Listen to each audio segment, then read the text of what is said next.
Bonjour à tous, bonjour à toutes, j'espère que vous allez bien. Bienvenue sur Bonjour Canada, mon nom c'est Eric. Je co-anime cette chaîne avec mon épouse, ma femme bien-aimée, Émilie, et nous partageons beaucoup d'informations qui concernent l'immigration, qui concernent l'installation, l'intégration, la réussite et l'entrepreneuriat dans ce pays. Parce que moi, je suis entrepreneur. Et Émilie récemment aussi a lancé ses produits. Et je vais vous inviter à jeter un coup d'œil sur ces vidéos qu'elle a fait récemment. Elle a partagé vraiment beaucoup d'informations. C'est une personne passionnée. Quand elle fait quelque chose, elle le fait avec excellence. OK? Donc, si vous êtes là pour la première fois, je vais vous souhaiter le bienvenu. Vous êtes au bon endroit, à la bonne place, avec de bonnes personnes parce que ce que nous partageons ici, c'est avec vérité et c'est avec notre vaincu. L'homme ne peut partager que ce qu'il a reçu. Donc, ce que nous vous partageons, c'est notre expérience de 8 ans ici au Québec et notre aussi success story de ce que nous avons fait bien et ce que nous n'avons pas fait bien aussi. De nos épreuves, nos challenges, nos wins, nos succès et nos échecs aussi, parce que nous aussi, nous échouons quelque part. Tu gagnes à un endroit, mais tu peux échouer aussi à un autre endroit. Il ne faut pas avoir la peur de l'échec. OK? Donc, si vous êtes là pour la première fois, likez cette vidéo, abonnez-vous, pourquoi pas partager pour que les autres personnes puissent aussi bénéficier de ce que nous partageons, des informations que nous partageons ici sur Bonjour Canada. Aujourd'hui, j'ai à cœur de vous souhaiter une très, très belle année 2025. Je prie que ce soit une année de réussite, une année où vous aurez une année de bonne santé, une année où vous allez pouvoir accomplir votre projet, une année où vous allez vous fixer des objectifs et vous allez les atteindre. C'est mon souhait aujourd'hui.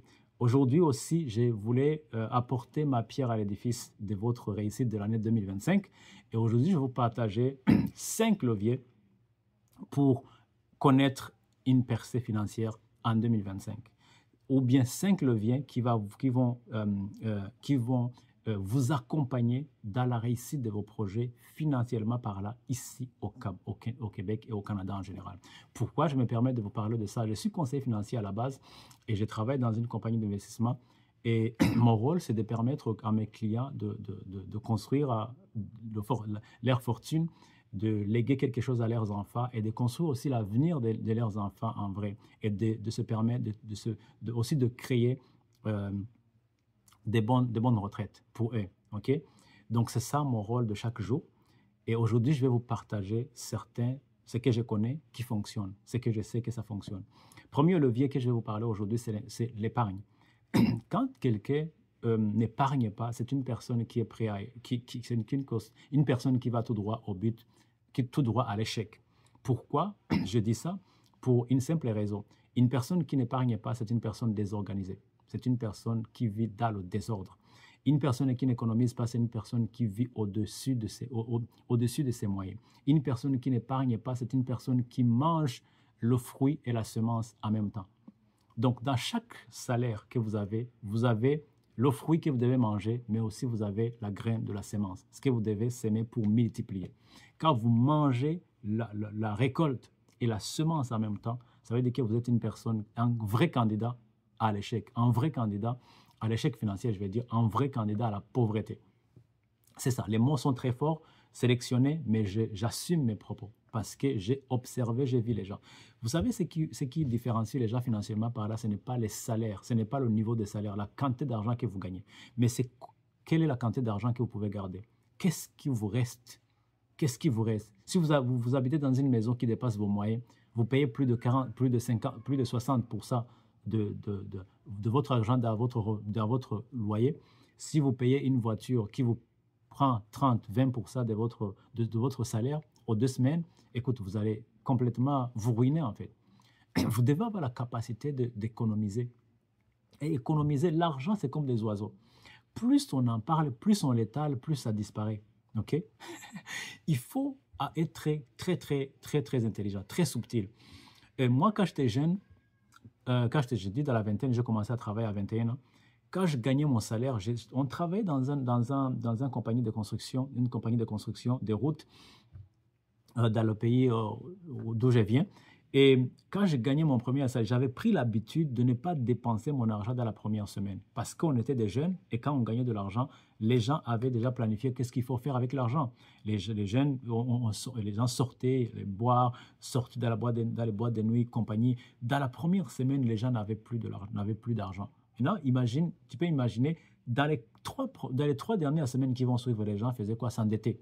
Quand le salaire tombe à notre mois, il faut payer les dettes, après il faut dépenser. Moi, j'avais pris l'habitude, la discipline de ne pas dépenser aucun sou sur ma paye. C'est après une semaine que j'ai commencé à penser de quoi dépenser. Pourquoi je faisais comme ça?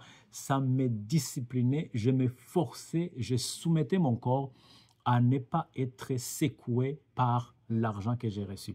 L'argent, vous savez, l'argent va vous titiller. Quand vous avez vu dans votre revenu d'impôt que vous allez avoir, un retour d'impôt de $2000, vous allez directement penser, vous allez créer un besoin mentalement pour dépenser cet argent, alors que cet argent, vous ne saviez pas que vous allez l'avoir. C'est le travail du comptable. Mais comme par hasard, un besoin particulier va apparaître dans votre tête, des vacances imprévues vont apparaître dans votre tête. C'est que vous allez regarder une série que vous allez regarder de Rosalinda qui a été tournée au Mexique va apparaître dans votre tête. Vous allez décider d'aller au sud alors que ce n'était pas prévu, alors que vous n'avez pas un fonds d'urgence. OK? Première chose, automatisez vos épargnes. Allez dans votre compte, dans votre application de la TD, de Desjardins, de Banque Royale, j'en passe. Je n'ai fait aucune promotion d'une banque. Allez automatiser un montant d'argent que vous êtes capable d'assumer chaque 2 semaines. Ce montant doit aller dans un compte d'investissement, un compte enregistré. Pour conseil, je vous dirais un CELI. Pourquoi un CELI? Parce qu'un CELI, tous les intérêts que vous allez faire dans votre compte CELI ne seront pas imposés. Le gouvernement ne regarde pas dessus. Okay? Ce que vous allez multiplier dans ce compte, vous pouvez le garder.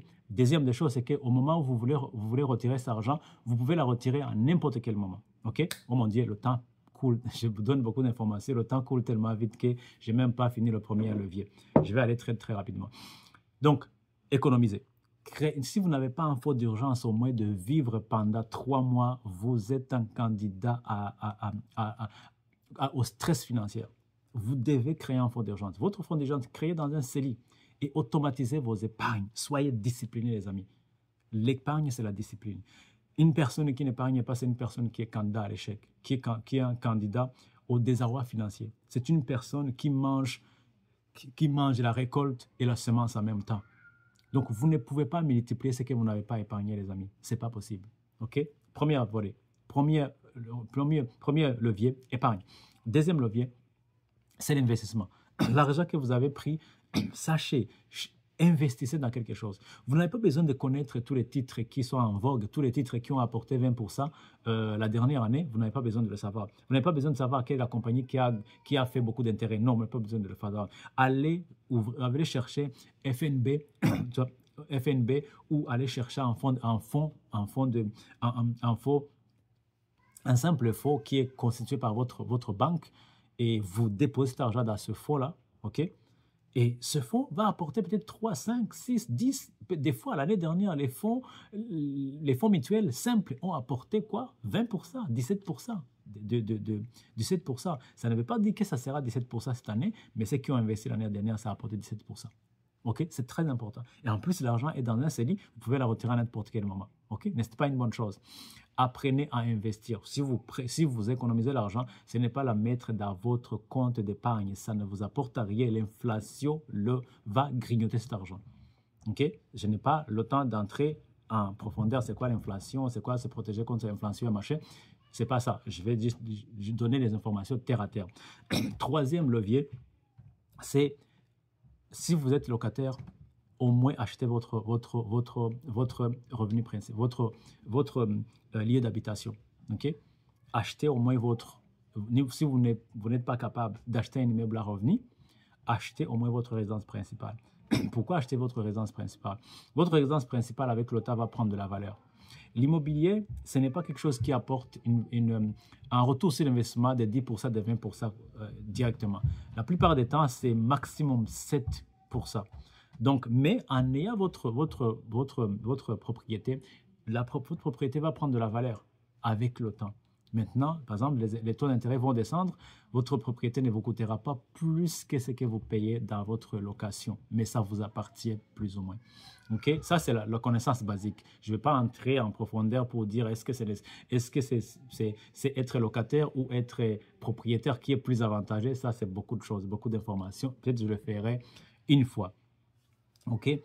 Et vous devez au moins avoir votre propriété. Si vous êtes capable de le faire, vous êtes capable de dégager beaucoup de liquidités, vous pouvez économiser beaucoup, acheter un immeuble à revenu ou acheter un duplex ou un triplex, habiter dans la même propriété, mais que vous aurez aussi vous aurez un appartement qui est loué par d'autres personnes. Ça, c'est le match, c'est super, c'est ce qui est...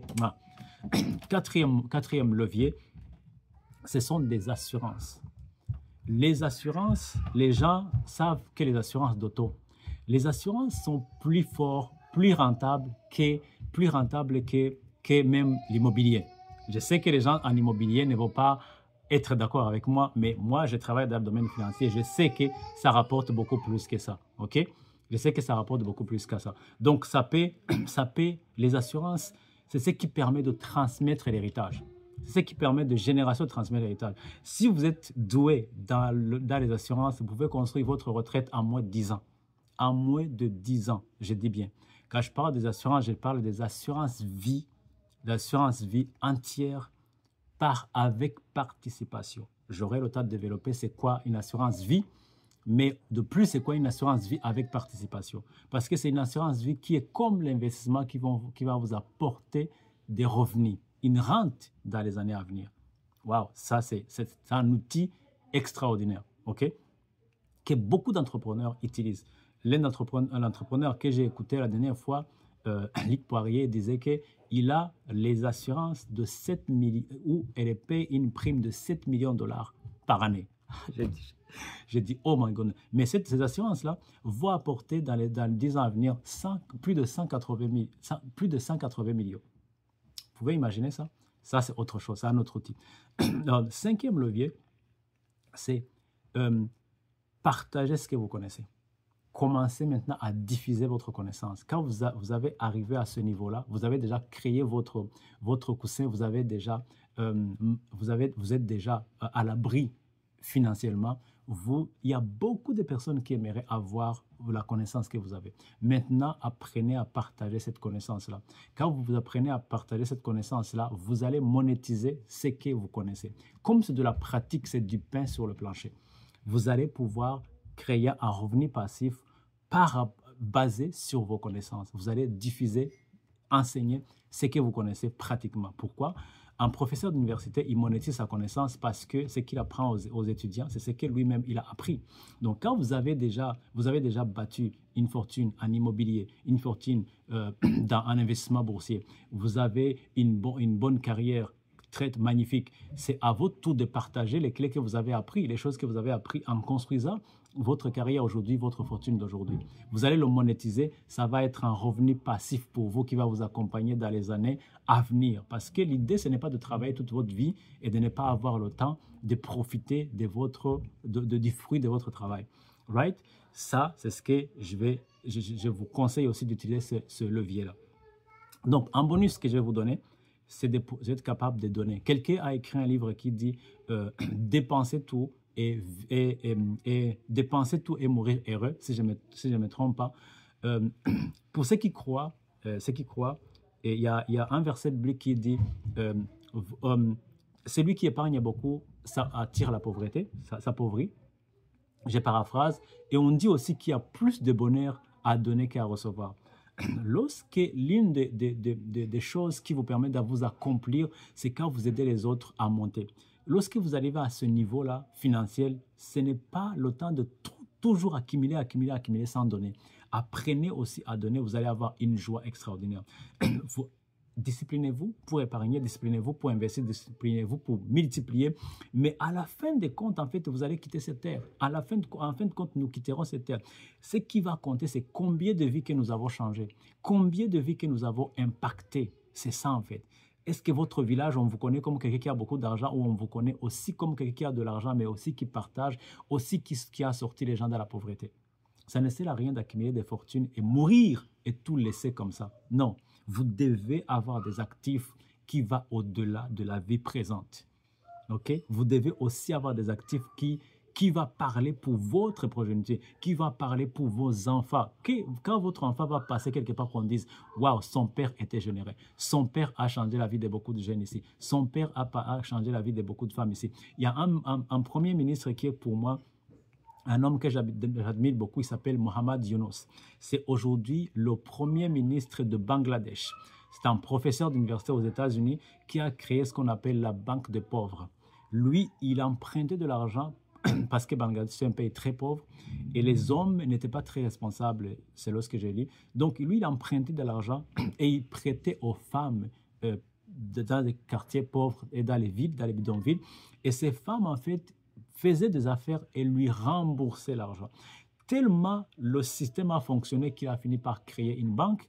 Et aujourd'hui, cette banque est dans plusieurs pays.